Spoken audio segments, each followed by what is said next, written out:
Lecture du livre du prophète Jérémie. Parole du Seigneur adressée à Jérémie. Lève-toi, descends à la maison du potier. Là, je te ferai entendre mes paroles. Je descendis donc à la maison du potier. Il était en train de travailler sur son tour. Le vase qu'il façonnait de sa main avec l'argile fut manqué. Alors il recommença, et il fit un autre vase, selon ce qu'il est bon de faire aux yeux d'un potier. Alors la parole du Seigneur me fut adressée. Maison d'Israël, est-ce que je ne pourrais pas vous traiter comme fait ce potier, oracle du Seigneur? Oui, comme l'argile est dans la main du potier, ainsi êtes-vous dans ma main, maison d'Israël.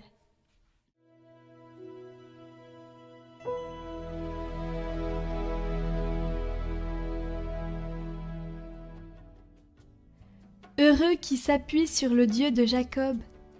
Chante, mon âme, la louange du Seigneur. Je veux louer le Seigneur tant que je vis, chanter mes hymnes pour mon Dieu tant que je dure. Ne comptez pas sur les puissants, des fils d'hommes qui ne peuvent sauver. Leur souffle s'en va, ils retournent à la terre, et ce jour-là périssent leurs projets. Heureux qui s'appuie sur le Dieu de Jacob, qui met son espoir dans le Seigneur son Dieu, lui qui a fait le ciel et la terre, et la mer, et tout ce qu'il renferme.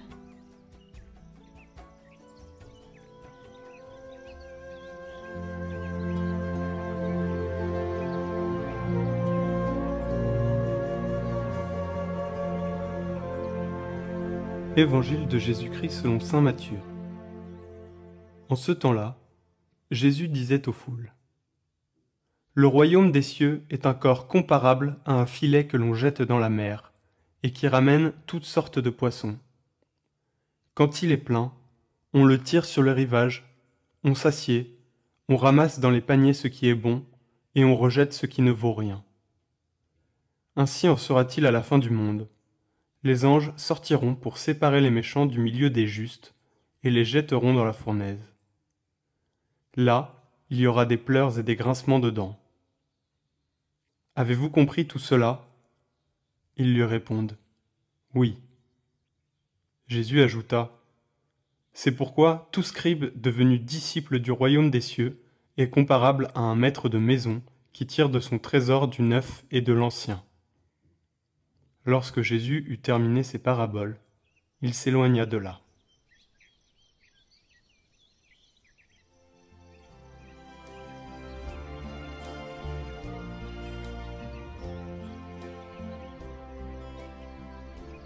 Commentaire de sainte Catherine de Sienne. Sainte Catherine a entendu dire : Au dernier jour du jugement, lorsque le Verbe, mon Fils, revêtu de ma majesté, viendra juger le monde avec sa puissance divine, il ne viendra pas comme ce pauvre misérable qu'il était lors de sa naissance du sein de la Vierge, dans une étable au milieu des animaux, ou tel qu'il est mort, entre deux larrons. Alors, ma puissance était cachée en lui.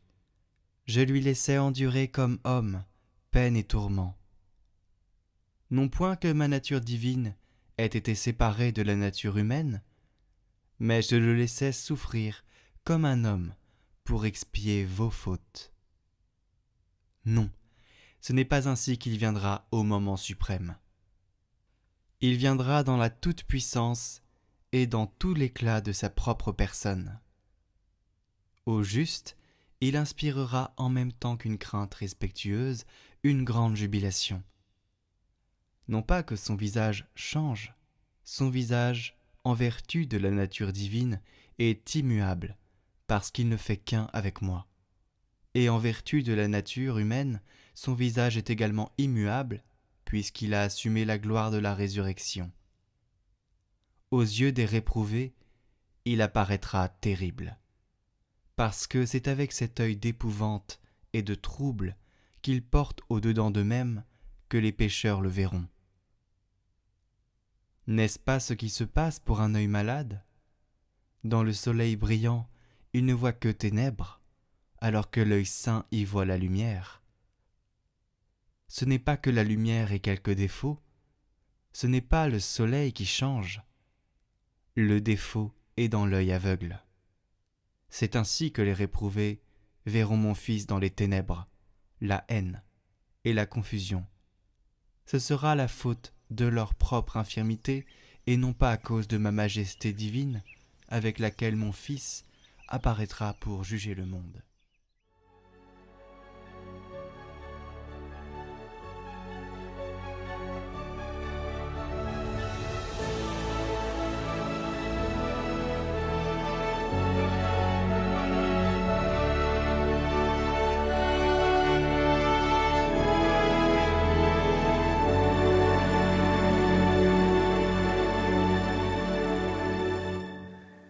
Bonjour à tous, bienvenue pour continuer cette trajectoire avec Ignace de Loyola à l'école de la vie spirituelle, de la vie intérieure, pour essayer petit à petit de suivre davantage le Seigneur dans le quotidien, dans nos vies ordinaires. Nos vies ordinaires, elles sont certes ordinaires, mais on est fabriqué, on a été créé par Dieu pour le grand, pour l'immense, pour le beau. Et j'espère que vous avez ça au fond de vous. Alors soit de manière un peu éprouvée, difficile, sous forme de frustration, vous ne l'avez pas connu et du coup c'est dur. Vous aspirez au grand mais il est loin. Soit sous forme d'élan et d'envie d'y aller, d'en découdre, si on peut dire, d'être actif, de changer ce monde. Peu importe comment ça se dessine. Ça, c'est ce qu'on appelle en fait le désir profond. C'est-à-dire, c'est ce qu'on a au fond des tripes, si je pourrais dire, qui nous anime, qui nous tend vers l'avenir, vers le Seigneur. C'est la trace qu'il a laissée en nous et qui est personnelle pour dire « avance vers ce cap-là ». Alors ce cap, il est extrêmement flou. Il y a une image que j'aime bien prendre, c'est que c'est un peu un discours Miss France. Imaginez Miss France qui vient d'être élue, Miss France ou Miss Périgord, Miss Tahiti, comme vous souhaitez, qui a été élue et qui fait un discours en disant « Moi, je suis pour la paix dans le monde ». En général, ça évoque des sourires. On se dit « Bah oui, tout le monde est pour la paix dans le monde ». Et bien, heureusement qu'elle le dit. Parce que si elle le dit pas, qui le dit ? On va dire « Ah, mais c'est un discours ridicule ». Peut-être, c'est un discours flou. Je suis pour la paix dans le monde. Et alors, je fais quoi maintenant ? Mais imaginez notre marin, complètement fou, qui part de l'Europe et qui dit « Moi, je vais aller vers l'Amérique ». C'est exactement comme un discours Miss France. D'ailleurs, si on fait un peu d'histoire, Christophe Colomb, les monarques, ils l'ont pas cru. Dans sa ville, ils n'ont pas payé le voyage. Ils lui ont dit « C'est trop fou, c'est trop immense ». Le désir profond est flou. Je veux aller loin. Sauf que, si on l'enlève, on part jamais. Alors notre défi à nous, dans l'existence, c'est de préciser ce désir profond. Comment ce truc immense, je suis pour la paix dans le monde. Ah, si on prend Jésus-Christ, je suis pour que les humains s'aiment. Aimez-vous les uns les autres comme je vous ai aimé. C'est immense comme désir. Comment on fait ? Eh bien, on se rend compte que dans nos expériences, dans nos rêves d'enfants, dans les expériences d'adolescents, dans les personnes qu'on a rencontrées, on a été touchés. On a repéré dans tel oncle qui venait à la maison que sa manière de parler avec passion de son métier, et ben du coup quand j'étais petit, je me suis dit mais moi comme lui quand je serai grand, je voudrais être garagiste. Pourquoi ? Eh ben en fait en grandissant, il s'agit pas de regarder garagiste, il s'agit de regarder ce que j'ai expérimenté en rencontrant cet oncle. Il parlait avec passion. En fait, il venait me voir à la maison. Il était content d'être là. Du coup, j'ai capté comme petit le contentement. J'ai capté comme petit le lien avec ses clients. J'ai capté comme petit la passion. Ça me parle de mon désir profond. Vous voyez, dans cet exemple, le désir profond, il va se jouer dans une rencontre avec cet oncle garagiste. Alors nous, bien souvent, les adultes, qu'est-ce qu'on dit ? Je prends un autre exemple. La personne que je vais bien aimer, c'est mon prof en 6e d'histoire-géographie. Et écoutez vos parents qui vont vous dire, j'imagine, je ne sais pas ce qu'auront dit vos parents, mais « Ah ben non, histoire-géo, tu vas pas faire prof d'histoire-géo !» Mais attendez, j'ai aimé l'histoire-géo, point. Le désir profond, comme il est flou, il faut interpréter. Il faut réfléchir. Qu'est-ce que j'ai aimé quand ce prof d'histoire-géo faisait des cours ? Moi, je me suis rendu compte, je n'ai rien retenu des cours. Par contre, il parlait avec passion. Moi, quand je serai grand, je veux parler avec passion. Moi, quand je serai grand, je veux pouvoir expliquer le monde, comment il s'est décortiqué, comment on est arrivé à telle guerre, parce qu'en fait, il y a 100 ans, il y a 150 ans, il y a 300 ans, il y a 800 ans, il s'est passé tout ça. Mais attendez, si on est capable de faire ça, nous, comme humains, c'est génial. Quand je croise quelqu'un, je peux aussi me dire, mais il a son histoire, il a ses amis, il a toute sa vie, et je peux aimer tout ça, toute sa complexité. Je peux me passionner pour la complexité de mes frères et sœurs en Christ. Formidable. En fait, le désir profond, on va le rencontrer dans des anecdotes, des petites choses. Un oncle garagiste qui passe à la maison, un prof d'histoire géo pendant un cours.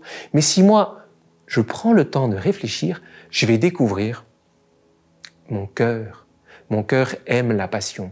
Mon cœur aime la complexité. Et si j'aime ça, eh bien, je peux m'y investir. Ça veut dire que le désir profond, il est flou, mais on le découvre en avançant. C'est en expérimentant des choses, en les interprétant, qu'on peut poser le pas suivant. Eh bien, si j'aime la complexité, ben oui, peut-être que je vais faire des études, pas du tout d'histoire géo, mais des études de sciences. Parce que l'agronomie ou la physique, eh ben, c'est complexe. De temps en temps, c'est dur, mais je sais que j'aime ça. Vous voyez, je suis en train de marier des choses qui sont en apparence très contraires. Je suis parti d'un discours Miss France très flou, d'expériences anecdotiques, mais en fait, l'individu va en faire l'unité de tout ça. Je vous rappelle, l'unité, c'est le mot consolation. On va unifier toute son histoire et ses expériences pour recevoir ce que j'aime et désire. Et le Seigneur sera l'ouvrier avec moi de la suite à donner à ce désir et d'avancer avec lui pour petit à petit en faire mon quotidien. Le désir profond, toute la vie, ce sera quelque chose de difficile à suivre. Aimez-vous les uns les autres comme je vous ai aimé. Mais prenez-le pour un couple. Si un couple est capable de se dire, écoute chérie, aujourd'hui on va faire notre pardon, notre merci, pardon s'il te plaît. Chérie, merci, ta, pardon, ta, s'il te plaît, ta. Ça veut dire quoi? Ça veut dire que le couple est capable de dire, il y a eu de belles choses, il y a des choses qui ne vont pas, demain on avance, on s'aimera davantage. Eh bien ça, c'est de l'ordre du désir profond. Au quotidien, on veut s'aimer davantage. Aimez-vous les uns les autres comme je vous ai aimé. Ou Miss France, que tout le monde soit en paix sur terre. À l'échelle d'un couple, ça veut dire, je reconnais ce qui va, je reconnais ce qui va pas, et demain, chérie, on va s'aimer davantage.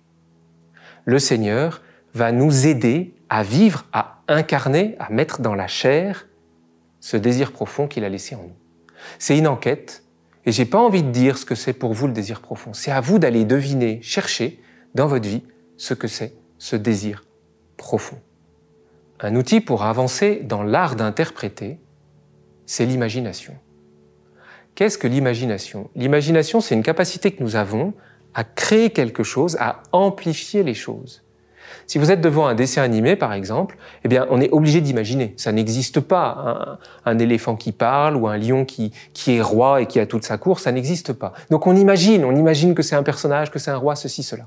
Et du coup, on s'identifie facilement. Ah, j'aimerais être comme lui, noble, fort, mettre mes ennemis par terre, etc. C'est ça l'imagination. Ce qui est génial dans l'imagination, c'est qu'on n'a pas de limite, en fait. Donc notre désir profond, on va pouvoir l'imaginer gratuitement. Moi, je prends un exemple tout simple. Quand je prenais l'Évangile, plus jeune, je découvrais ce Jésus. Il avait peur de personne. Il parlait aux riches, il parlait aux pauvres, il parlait aux femmes, il parlait aux hommes, il parlait aux marins, les pêcheurs qu'il y avait à l'époque. Il parlait aux centurions romains, l'autorité qui était quand même pas très gentille. Il parlait aux grands prêtres, il parlait aux petits prêtres, il parlait à tout le monde. Il n'avait jamais peur.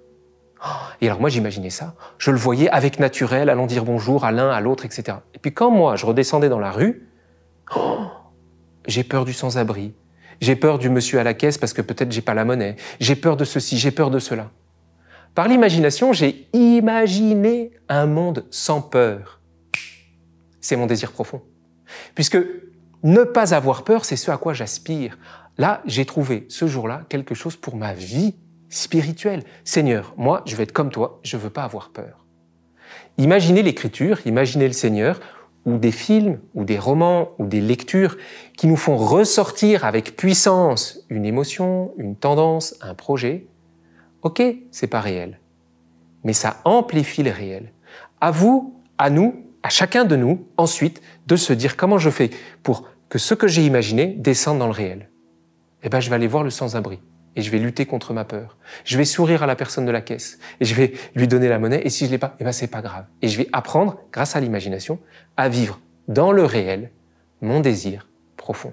Le désir profond, c'est cette étoile, cette destination, cet horizon que le marin va chercher à rejoindre constamment. C'est ce qui le fait avancer. Et vous voyez bien, comme la Terre est ronde, l'horizon, il est toujours plus loin. Il se précise en avançant. Le marin, il le fixe, son cap. Et ensuite, il n'y touche pas. Par contre, plus il va avancer, plus il va le découvrir. Un truc amusant, Christophe Colomb, quand il part, il pense arriver en Inde. Il ne s'est pas rendu compte qu'il était arrivé en Amérique. Il avait un cap, mais à suivre son cap, il a même découvert quelque chose de beaucoup plus énorme. Ne vous inquiétez pas, si votre désir est petit, si le cap est flou, si même parfois vous êtes en panne de désir, le simple fait de se dire « Seigneur, j'avance » aide aussi à découvrir son désir. Vous voyez, le marin découvre le paysage en avançant, mais il avance parce qu'il a trouvé un cap. Le cap, il n'y est pas, mais ça lui permet d'avancer, il le découvre après. C'est ce mariage-là, entre un désir flou et une expérience qui avance au jour le jour, ça le dit bien, l'image du bateau. Donc nous, n'ayons pas peur d'avoir un désir flou et d'avancer avec, et de le découvrir au fur et à mesure de la vie. Et le découvrant, on peut mieux le suivre.